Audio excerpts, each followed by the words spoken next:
तो डीएम साहब आप मुझे बताइए कि है ना यहाँ पर सीईओ, बीडीओ और पुलिस प्रशासन के सभी अधिकारी यहाँ मौजूद हैं, और जब जमीन को खाली करवाया गया वर्क ऑर्डर देने के बाद ही ना, तो वर्क ऑर्डर देने के बाद आपने काम को कैसे रोका? अगर ये गलत था तो ये लोग यहाँ क्या कर रहे थे, और अगर ये सही है तो आपने काम को क्यों रोका? है सच में क्या जो भाई साहब ये अवैध कब्जा है या फिर अवैध कब्जा नहीं है? क्या नाम हुआ चाचा जी आपका? लगन पासवान। ये कह रहे हैं कि कुछ लोग कह रहे हैं कि यहाँ के जो मुखिया जी हैं वो कह रहे हैं कि यहाँ जो है अवैध कब्जा करके आप लोग रह रहे हैं, सही बात है? हाँ सही बात तो सही है, चलिए ठीक है, सही रहे हैं। हालांकि ये बताइए हमको कि ये जमीन जो है आपका नहीं है, ये सरकार का जमीन है। हाँ सरकार का है, ये है सरकार का जमीन है कि नहीं चाचा? हाँ। जो सही है वो बोलना चाहिए कि नहीं? हाँ सरकारों के है। आप लोग अवैध कब्जा करके अभी रह रहे हैं, हाँ हाँ हैं? हाँ। ये सरकार का जमीन है कि नहीं? झूठ नहीं बोलिएगा, अपने दिल पर हाथ रख के हाँ बोलिए। सरकार के, सरकार की जमीन है ना? जय हिंद साथियों, आज सलाह पंचायत का विकास का काम रुक गया। इसके दो व्यक्ति सबसे बड़ा कारण, एक हमारे माननीय सांसद चिराग पासवान जी जो इसी लोकसभा क्षेत्र से हैं, सांसद हैं अभी, और दूसरा हमारे वैशाली के डीएम यशपाल मीणा। आपको इस वीडियो में हम बता देंगे, और फिर इनके जो अधिकारी हैं इनका कहना है कि संविधान से यहां कोई लेना देना नहीं है। उनकी भी वीडियो हम आपको सुनाएंगे, एक्सपोज देखिए जरा हमारा। अब चूंकि ऐसे ऐसे अधिकारी बैठे हुए हैं तो मन तो बढ़ेगा इनके जूनियर का भी, और कैसे मन बढ़ा है इन नेता और अधिकारी के वजह से वो बताएंगे। लेकिन उससे पहले जान लीजिए कि जो पंचायत सरकार भवन बनना था, सरकारी जमीन चाहिए, सरकारी जमीन चयनित हुआ, सीओ ने उसकी माफी करवाई, सारा रिपोर्ट तैयार हुआ, एनओसी मिला, वर्क ऑर्डर मिला। वर्क ऑर्डर मिलने के बाद पुलिस जाती है, वहां जमीन खाली करवाती है, और जब जमीन खाली करवाया गया उसके बाद डीएम साहब को आदेश आता है चिराग पासवान जी का, क्योंकि उसके कई सारे साक्ष्य हम आपको बताएंगे। आदेश आता है कि काम को बंद करिए, कहे कि वहां पासवान जाति के लोग हैं। तो आइए हम आपको चिराग पासवान जी याद करा दे कि सभी पासवान के लोग नहीं हैं, वहां पर बहुत सारे पासवान लोग ऐसे हैं जो चाहते हैं कि वहां पर बने। आइए वीडियो जरा देखिए, तब आपको अंदाजा मिलेगा। प्रयास करेंगे कि सच्चाई क्या है, जरा नजदीक में आइए। क्या नाम हुआ चाची आपका? मीना देवी। यहाँ पर आग लगा था कि नहीं? हाँ हाँ आग लगा। आग जब लगा था तो विपिन सर खाने की व्यवस्था किए थे कि नहीं किए थे? हाँ, करे थे। करे थे? हाँ, हैं, खाने के लिए व्यवस्था। हाँ, खाने के आप लिए। कौन से जाति से आते हैं? कौन से जात है आपका, मतलब कास्ट? पासवान। पासवान टोला से। हाँ। तो देख सकते हैं दोस्तों कि ये यही घर है जो आग लगा था। क्या नाम? अच्छा ठीक है, आपका नाम क्या हुआ? लालती देवी। यहाँ जो आग लगा था विपिन सर खाना वाना की व्यवस्था किए थे कि नहीं? खाना की व्यवस्था किए थे? कल खेना हाँ। और ये जो है यहाँ पर आप देख सकते हैं, ये सारे लोग इसी प्रकार से रहते हैं। ये सब इनका घर हुआ। आगे आइए और जरा सा कुछ लोग हैं उनसे बात करने का प्रयास करेंगे। ये सब घर जो है भाई साहब, ये घर यहाँ पर देख रहे हैं सब पासवान टोला ही है। आप यहाँ के नहीं है क्या? हाँ आप यहाँ के नहीं है, आपसे नहीं बात करेंगे। क्या नाम हुआ चाचा जी आपका? रामचंद्र पासवान। यहाँ पर आग लगा था कि नहीं कि ये घर के अंदर? आग लगा था तो विपिन सर कितना सहायता किया? बहुत बहुत उनको भोजन साधन जितना हुआ, कपड़ा लता सब टेंट उंट बनाने में पैसा दिए थे। सब कुछ पैसा दिए थे, है कि हाँ, नहीं? हाँ। अच्छा एक बात बताइए चाचा कि अभी जो है एक बहुत बड़ा मुद्दा छिड़ा हुआ है कि जे आपके जे कास्ट के जो लोग हैं वहाँ पर जो है पंचायत बिहार सरकार भवन बनने जा रहा है, वो बनने से खराब होगा कि अच्छा होगा? ना बहुत बढ़िया होता, बहुत बढ़िया बढ़िया होगा कि नहीं होगा? बहुत बढ़िया। आप कितना सहयोग करेंगे विपिन सर को? बहुत सहयोग करेंगे। हाँ। बनना चाहिए, उसमें बनना चाहिए, है कि हाँ, नहीं? हाँ। चलिए दोस्तों, तो ये यहाँ के ग्रामीण थे, और आपको मैं ये वीडियो इसीलिए यहाँ बनाया ग्राउंड जीरो से कि आप देख सकते हैं कि वो ये जो वीडियो में विपिन सर दिखा रहे हैं वो यही घर है और यहाँ का सीन है, और यहाँ पर आग लगा था।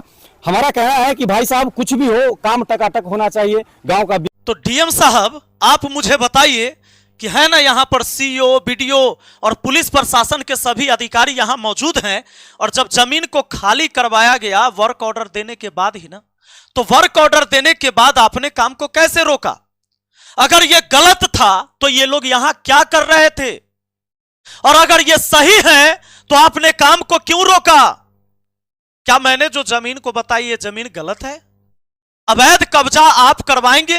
क्या माननीय चिराग पासवान जी, हमारे यहां लोगों अगर भूमिहीन है तो उनको दीजिए, आप मुझे बताइए, मैं आपको बताता हूं। यहां पे आइए, ये बताइए, इनके जो घर हैं वो अलग हैं। ये मेन सड़क जाती है सलहा चौक से महनार स्टेशन, वहां पर इनके छत के मकान है। ये देखिए, ये घर है ना, ये घर है ना, और ये जमीन है जहां पर खाली करवाया जा रहा था, ये चौर में है। यहां पर भी इनको जमीन मिला हुआ है। कितना जमीन मिला हुआ है समझ लीजिए। यहां पर ये देखिए, सरकार की जमीन, बिहार सरकार की 4 एकड़ 31 डिसमिल टोटल जमीन है। ये टोटल है, जो आप सुनना ही नहीं चाहे मेरा। देखिए ये टोटल जमीन 3 एकड़ 16 डिसमिल इन लोगों में बांट दिया गया। कैसे कैसे बांटा गया? किसी को 14 डिसमिल, 16 डिसमिल, 14 डिसमिल सबसे ज्यादा मिला, ऐसे करके 14 बहुत ज्यादा लोगों को मिला है। एक लोग को तो 72 डिसमिल भी है, एक को 46 डिसमिल है, और कम से कम 8 डिसमिल है। टोटल बांटिएगा इस सब को, इस सब आदमी को लगभग 12-11 आदमी को मिलाकर बांटिएगा तो ये बट जाता है 3 एकड़ 16 डिसमिल जमीन। इतना जमीन बांट दिया गया, फिर शेष बचा सरकार की कितनी, इसकी बंदोबस्ती करा दी गई। चलो भाई, हमको कोई दिक्कत ही नहीं है, लोगों के पास है, ये भी हमारे समाज के लोग हैं। 1 एकड़ 15 डिसमिल शेष जमीन बचा। यह है थाना 567, खाता 305, खेसरा 1036। एक बार डीएम साहब देख लेना चाहिए था आपको। दूसरा है 1076 में 44 डिसमिल जमीन, जो बिहार सरकार की ही है। 1076 में कितना, 44 डिसमिल जमीन। अब एगो बात बताइए, ये लोग कैसे बसे हैं? ये सड़क है, ये देख लीजिए। मैं अगर आपको इस फोटो को थोड़ा छोटा करके, खैर डीएम साहब तो वहां जाएंगे नहीं, कहे कि भैया ये तो मालिक बने बैठे हैं यहां, जबकि इनको नहीं पता है कि आईएएस एक पब्लिक सर्वेंट होता है। यही सड़क है, इसलिए मैं ऐसे दिखा रहा हूं। यही सड़क है, लोगों को यहीं से खाली करवाना था, जो कि अभी झोपड़ी गाड़ दी है। जब इनको पता चला कि यहां पंचायत सरकार भवन बनने वाला है तो झट से झोपड़ी गाड़ दिए, जबकि इनका घर कहां है, यहां गांव में यह घर है। यहां पर झोपड़ी क्यों गाड़ा? क्योंकि भाई रे, ये बन जाएगा तो फिर क्या होगा, इस सब जमीन को कैसे लेना है। और इनमें से बस कुछ ही जगह मुझे चाहिए था। इन सबको जहां मिला हुआ है, इस घर के उधर जमीन मिला हुआ है, वहां ये करते हैं खेती, वहां करते हैं खेती। जबकि इनके पास पुश्तैनी जमीन है, जो पुश्तैनी जमीन में आपने देखा जहां घर बनाए हुए हैं, और जिनके पास पुश्तैनी जमीन है लीगली उनको भूमि नहीं दिया जा सकता है। आइए, और जो भूमिहीन है उनको अधिकतम 3 डिसमिल जमीन देना चाहिए था, और जमीन मिला कितना, 14, 14, 14, 16, 46, 72 डिसमिल जमीन। इसके बाद भी लोगों को संतोष नहीं है। सुनिए, यह जमीन इनको मिला घर बनाने के लिए, जहां पर खेती करते हैं। जो सरकारी जमीन बचा है उसमें गाड़ दिया झोपड़ी कि ये तब मेरा है ही, इसमें तो कोई कुछ कर नहीं सकता है। लेकिन अब हम क्या कर लेते हैं कि बस हम ये कर लेते हैं, ये जमीन को पकड़ लेते हैं। इस जमीन को पकड़ेंगे तो हटाएगा तो विवाद होगा। अब जब हटा दिया गया, पुलिस प्रशासन गया, खाली करवाया गया, चिराग पासवान जी का कॉल डीएम साहब को जाता है। डीएम साहब एसडीओ को भेजकर रोक देते हैं, काम रुक गया। डीएम साहब मुझे बताइए कि पूरे जो कागज मिला था आपको, रिपोर्ट तैयार करके मिला था, क्या वो गलत है? अगर गलत है तो भी बताइए। अगर गलत है तो क्यों ये सारे अधिकारी और प्रशासन गए थे खाली करवाने? क्या वो बिहार सरकार की जमीन नहीं है?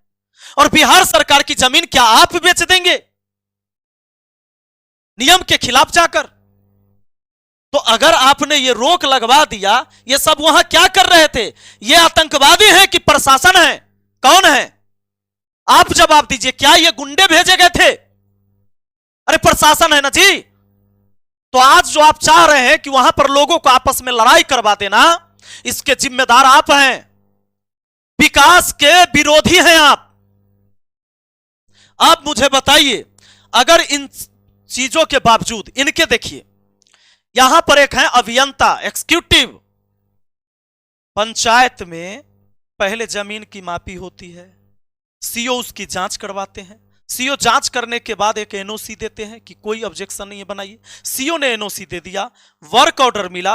वर्क ऑर्डर मिलने के बाद ही ना काम शुरू हुआ था, कि बिना वर्क ऑर्डर के काम शुरू हुआ था? जरा बताइए, अगर बिना वर्क ऑर्डर के काम शुरू हुआ था तो अवैध है, और वर्क ऑर्डर के साथ काम शुरू हुआ तो एक पंचायत के मुखिया को इसके बारे में संज्ञान में नहीं देना है कि पंचायत के अंदर क्या हो रहा है। तो मैं जब आपके अभियंता से मिला, और मैं कल गया था, देखिए 8/2/2025 को रिसीव भी किया है आवेदन, क्योंकि पिछला वीडियो से आप लोग सीखे हैं कि आवेदन ले लेना है, लेकिन अभी तक आप लोग ने यह नहीं सीखा है कि आवेदन पर कार्रवाई भी करनी है।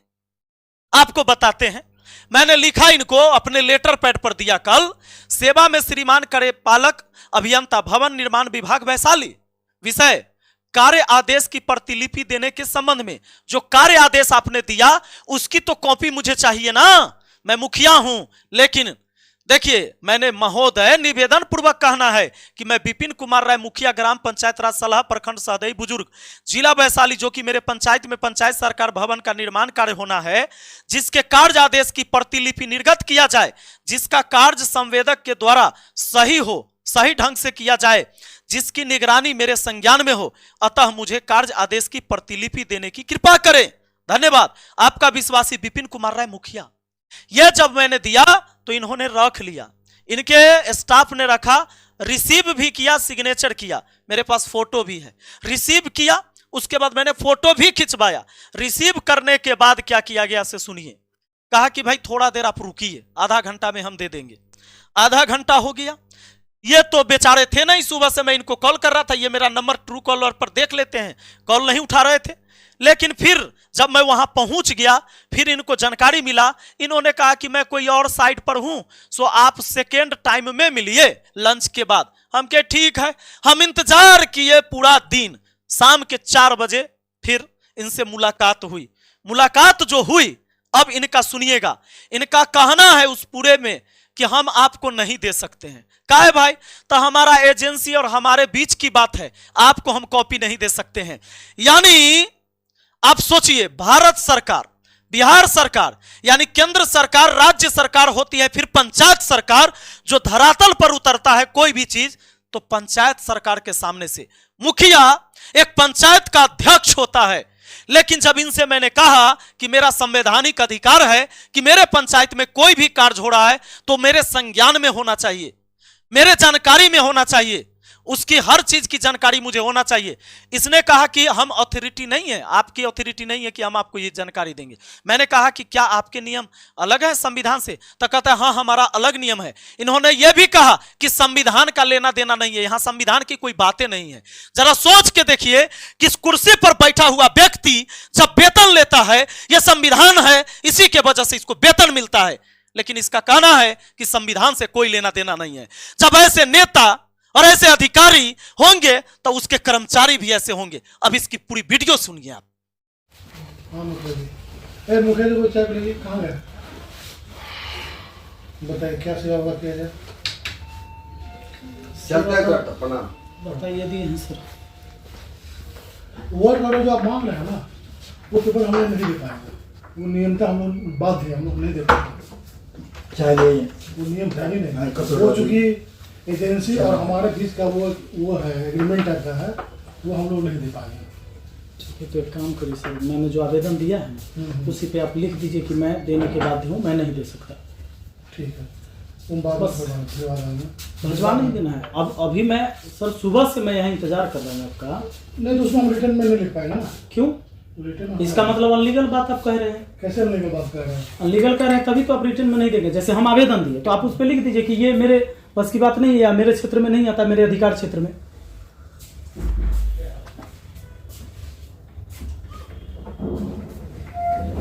फिर हम चले जाएंगे।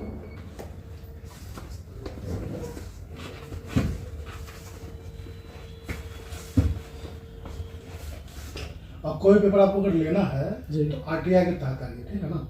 आप ऑथराइज पर्सन नहीं है तो लेने के लिए।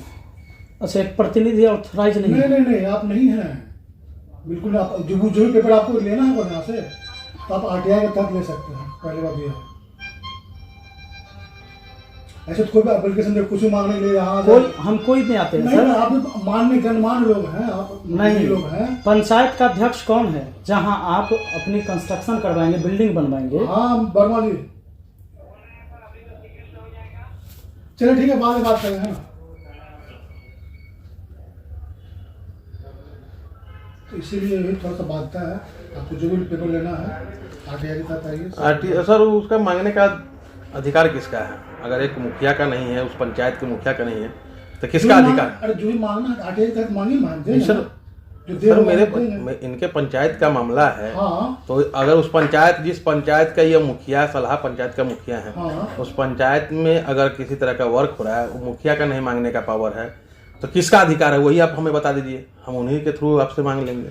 अगर मांगना है वही बता रहे, जो मांगना है आपको है, बिना आरटीआई के थ्रू आप नहीं दे नहीं दे सकते, सकते। इसके अलावा कोई प्रावधान नहीं हो वो लेने का। यानी मुखिया सर अपने पंचायत के कोई भी कार्य करना हो, उसको कोई जानकारी चाहिए जी जी जी, तो सब में वो आरटीआई लगाएगा तब उस बिल्कुल बिल्कुल ये नियम है। हमारे यहाँ कम से कम यही नियम है।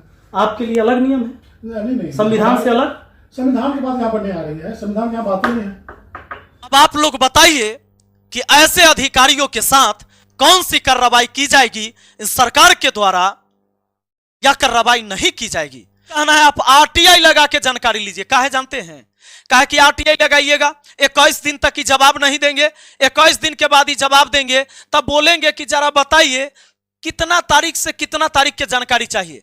फिर वो आते आते आपको 1 महीना लगेगा, उसके बाद क्या होगा, फिर आप आरटीआई लगाइएगा कि हमको यहां से यहां की जानकारी चाहिए। फिर ये पूछेंगे, कहेंगे कि एक बार में हम एक ही जानकारी दे सकते हैं, तो एक बार में आप वर्क ऑर्डर के बारे में जानिएगा, फिर एक बार में ये आपको राशि के बारे में बताएंगे, फिर एक बार में कुछ और जानकारी देंगे, फिर एक बार में कुछ और जानकारी देंगे। ये ऐसे ही घिसते रहेंगे घिसते रहेंगे। जब मैं अपने लेटर पैड पर आवेदन देता हूं, आप कैसे मुझे नहीं देंगे इसकी जानकारी। एक मुखिया को कहा जा रहा है कि हर पंचायत की कोई भी जानकारी लेने के लिए तुम आरटीआई लगाओ। अरे मुखिया जब आरटीआई लगा लगा के जानकारी लेगा तो विकास कब करवाएगा।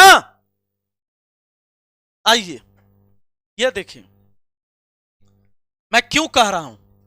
जब सारी चीजें हुआ, जब काम रोक दिया गया, तो चिराग पासवान जी के जो प्रतिनिधित्व करता है अशरफ अंसारी जी, जब ये नहीं रहते यही काम देखते इनका।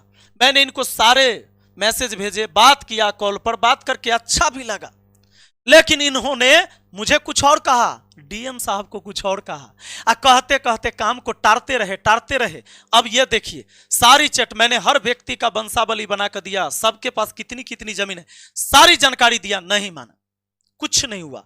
तब मैं पहुंचा हूं डीएम साहब के पास। डीएम साहब को यही आवेदन दिया था कि सर उस जमीन की सही जांच करवा दी जाए, और अगर कोई अतिक्रमणकारी है, पकड़े हुए है, तो उसको मुक्त कराकर पंचायत सरकार भवन निर्माण करने का आदेश दिया जाए।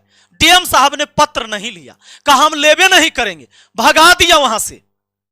अब लीजिए वही पत्र है जो आज तक मैं बनाते आ रहा हूं वीडियो। चिराग पासवान जी को सारे मैसेज किए मैंने, इस मैसेज को किया हुआ लगभग 12-13 दिन हो गया। मैंने कहा कि मैं प्रणाम भैया, मैं मुखिया विपिन सरसलहा पंचायत से, भैया एक बार आपसे मिलना चाहते हैं, मेरे पंचायत की एक समस्या पर आपसे बात करना चाहते हैं, बहुत जरूरी है। चिराग जी अगर आपको यह लग रहा था कि पासवान जाति के साथ वहां गलत हो रहा है, तो अभी तो मुझे एक बार फोन करके बुला लेते कि मुखिया जी यहां आइए, आपसे बात करना है। कैसे मेरे पासवान भाइयों को आप परेशान कर सकते हैं। अरे हम नहीं आते, हम मना कर देते, हम जाजती करते। तो बिल्कुल मैं दोषी हूं, लेकिन विकास के काम को आपने रोका है। और सिर्फ ये पासवान जाति के लोगों का, हमारे पासवान भाइयों का भला नहीं हुआ है। हम आपको बताते हैं आप कैसे इनके साथ बुरा किए हैं। अब एगो बात समझ के बताइए, जहां इतनी जमीन है, ऐसे जमीन इनके पास घर पहले से है, घर है, और जहां सरकारी जमीन है वहां भी इनको मिला हुआ है जिसमें ये खेती करते हैं। अगर यहां पर पंचायत सरकार भवन बनता है, इनकी जमीन की वैल्यू बढ़ेगी कि नहीं बढ़ेगी? बढ़ेगी ना जी। उसके बाद ये अपना दुकान, जुगाड़, राशन पानी कुछ भी यहां पर कर सकते हैं आगे चल के यहां पर। उसके बाद भी जबकि इसमें से मुझे सिर्फ 6 डिसमिल जमीन चाहिए, 44 डिसमिल अलग से 1076 में है, खेसरा 1076 में है जमीन, और इसमें से मुझे चाहिए था इनको हटा के सिर्फ 6 डिसमिल जमीन। इसके बाद भी चूंकि टोटल 115 डिसमिल, 1 एकड़ 15 का मतलब है 115 डिसमिल जमीन में से जो सरकार की अभी बची हुई है, इसमें से सिर्फ चाहिए था मुझे 6 डिसमिल जमीन। 109 डिसमिल जमीन अभी बचेगा सरकार का, जो किसी के नाम से बंदोबस्ती नहीं। अरे दे दीजिए, उन्हीं को बांट दीजिए, नहीं तो एक स्कूल वहां पर बनवा दीजिए, छोटा ही स्कूल बनवा दीजिए। अरे 40 से 20 एकड़ 20 डिसमिल में बनवा दीजिए। एक प्राथमिक स्वास्थ्य केंद्र बनवा दीजिए। यही लोग इलाज करवाने के लिए कहां दूर दूर तक जाते हैं। हम ये नहीं कहते कि हमारे गांव के पासवान अमीर हैं, अरे आर्थिक रूप से ये कमजोर हैं। इसका वजह है शिक्षा में भी ये कमजोर हैं, तो शिक्षित करने के लिए एक स्कूल बनवा दीजिए ना मेरे पंचायत में, प्राथमिक स्वास्थ्य केंद्र बनने का आदेश दे दीजिए ना। अरे इसी लोकसभा क्षेत्र के सांसद हैं आप। मैं रोक दूं, मैं रोकूंगा नहीं, रोकूंगा कभी नहीं रोकूंगा। अगर मेरी जमीन चाहिए आपको कि बनवा दो वहां पर एक स्वास्थ्य केंद्र, अगर आपको सरकारी जमीन नहीं मिले तो मैं भी अपना दे दूंगा, करवा दीजिए ना विकास का काम। अगर आप चाहते हैं कि इनके घर बन जाए, अरे सरकार की योजना कब तक आती है आपको भी पता है, कब से इंदिरा आवास योजना मिलती आ रहा है, पता है ना कि झोपड़ी वाला को आज तक नहीं मिल पाया है। करवाइए ना इसमें सुधार। और नहीं होता, आपको लगता है कि ये लोग बेघर हैं तो दीजिए, मैंने चैलेंज किया आपको, 1 लाख रुपया आप दीजिए और 2-2 लाख रुपया मैं दूंगा, अपना जमीन बेचना पड़े तो पर बेच के दूंगा। करते हैं चैलेंज स्वीकार। मेरे गांव में ही बनेगा ना, अच्छे अच्छे घर मेरे ही गांव के लोगों का होगा ना, किसी भी समुदाय के लोग होंगे, किसी भी जाति के लोग होंगे, अरे अच्छा घर तो उस गांव में सबका दिखेगा, विकास दिखेगा ना। आइए ना, टांग खींच रहे हैं, इससे अच्छा है कि सहयोग करिए। उसी लोकसभा क्षेत्र के आप भी नेता हैं, उसी पंचायत का मैं मुखिया हूं, लेकिन वोट की राजनीति ऐसे नहीं होती है। आइए एगो बात बताइए मुझे, ऐसे ऐसे यहां पर कर्मचारी बैठे हैं, ये सारी जानकारी मैंने आपको दिया। डीएम साहब 11 फरवरी को हम आ रहे हैं, और 11 फरवरी को सिर्फ हम इसलिए आ रहे हैं कि ये जो जनता के लिए कुर्सी लगता है, इस जनता के कुर्सी पर लोगों को बैठना है कि नहीं, बैठकर अपनी समस्या सुनाना है कि नहीं सुनाना है। मैं अपना आवेदन लेके आऊंगा और हर व्यक्ति अपना अपना आवेदन लेके आपसे मिलेंगे। कोई दोस्त तो नहीं है इस बात में ना। 1 लाख आवेदन आने वाले हैं आपके पास। मैं भी अपनी समस्या लेकर, पूरे जिला के लोग अपनी अपनी समस्या लेकर आपके पास पहुंच रहे हैं। तो आइए, बस हम ये जानना चाहते कि आपकी कुर्सी तो यहां है, और जब लोकतंत्र का मतलब है जनता का शासन, यह एक ऐसी शासन प्रणाली है जिसमें नागरिक अपने प्रतिनिधियों का चुनाव करते हैं। लोकतंत्र में नागरिकों के पास कुछ अधिकार और स्वतंत्रता होती है। लोकतंत्र में सरकार नागरिकों के प्रति जवाबदेही होती है। जनता के किसी समस्या का जवाबदेही किसके पास है? सरकार के पास। और सरकार के अधीन काम करने वाले आप कर्मचारी हैं, you are a public servant, जनता के नौकर हैं आप। तो इस लोकतांत्रिक व्यवस्था में जनता के लिए कुर्सी तो है ना। इस कुर्सी पर जहां आपके ही अधिकारी बैठे नोट कर रहे हैं, आम जनता को आप बैठने नहीं देते हैं। जब मुझे नहीं बैठने दिया, ना मेरा आवेदन लिया, सिर्फ इस बात के लिए कि जमीन की जांच करवाई जाए, नहीं लिया, तो अब मैं जब 11 तारीख को आऊंगा तो मुझे बस यह जानना है कि आप यहां पर लोगों को बैठने देंगे कि नहीं देंगे। आपकी कुर्सी यहां है, आप बैठिए, मुझे कोई ऐतराज नहीं है। लेकिन जब यहां से यह प्रथा शुरू करिएगा कि जनता भी इस कुर्सी पर बैठकर आपको लिखित में आवेदन दे और आप उसको आश्वासन दे कि कितने दिनों में इनका समस्या का समाधान हो जाएगा, अगर आप यहां से यह प्रचलन को शुरू कीजिएगा तो पूरे जिला में हर विभाग में यह प्रचलन स्थापित हो जाएगा। लोगों की समस्या सुनी जाएगी, उनका निपटारा होगा। लेकिन जब ऐसे ऐसे कर्मचारी आपके पास है जिनका कहना है कि संविधान का यहां कोई मतलब नहीं है, अरे तो वेतन किस बात से ले रहे हो? यह संविधान नहीं होता तो आप इस नौकरी पर नहीं होते। कहां गई आपकी नैतिकता? कहां गई आपका मानवता? कहां गई आपकी जिम्मेदारी? अरे नौकरी लिए थे, शपथ तो लिए थे।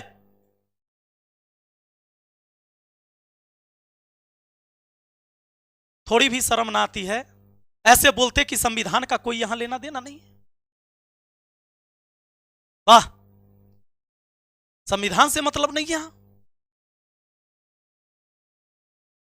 आज इस वैशाली जिला के तमाम लोगों से हाथ जोड़कर हम विनती करते हैं, अपने घर से निकलिए, 11 फरवरी को 11 बजे दिन में जाकर डीएम साहब को एक एक आवेदन दीजिए अपनी समस्या पर। आपके पास जो समस्या है, आपको आवास नहीं मिला, आपको शौचालय नहीं मिला, आपको राशन नहीं मिला, आपके गांव की सड़क अच्छी नहीं है, आपके यहां लाइट नहीं है, आपके खेतों में सिंचाई की व्यवस्था नहीं है, या आपके जमीन संबंधित विवाद में कोई निपटारा नहीं हो रहा है, सीओ आपकी बात को नहीं सुन रहा है, वीडियो आपकी बात को नहीं सुन रहा है, ऐसा कोई भी समस्या है, आप दीजिए, यह आपका अधिकार है। आप मांग कर सकते हैं अपने अधिकारी से और पूछिए कि हमारा कब तक इस समस्या का समाधान होगा। मैं भी आऊंगा 11 फरवरी को 11 बजे दिन में, मैं भी आऊंगा डीएम साहब से मिलने। मैं फिर आवेदन लेके आ रहा हूं। अब तो कई आवेदन हो गए हैं, इन लोगों के ऊपर कार्रवाई भी करवानी है, तो देखना है कि डीएम साहब इन लोगों के ऊपर कार्रवाई करते हैं कि नहीं, जो कह रहे हैं कि संविधान से कोई मतलब नहीं है। तो सच में संविधान को हटा दिया गया, ये सिर्फ पढ़ने के लिए है, या देश बिना संविधान से चलता है? तो फिर चुनाव और वेतन और यह कुर्सी कौन सी संविधान से है? क्या ये अंग्रेजों के कलेक्टर बैठे हैं यहां, अंग्रेजों के इंजीनियर बैठे हैं यहां, भारत के नहीं है?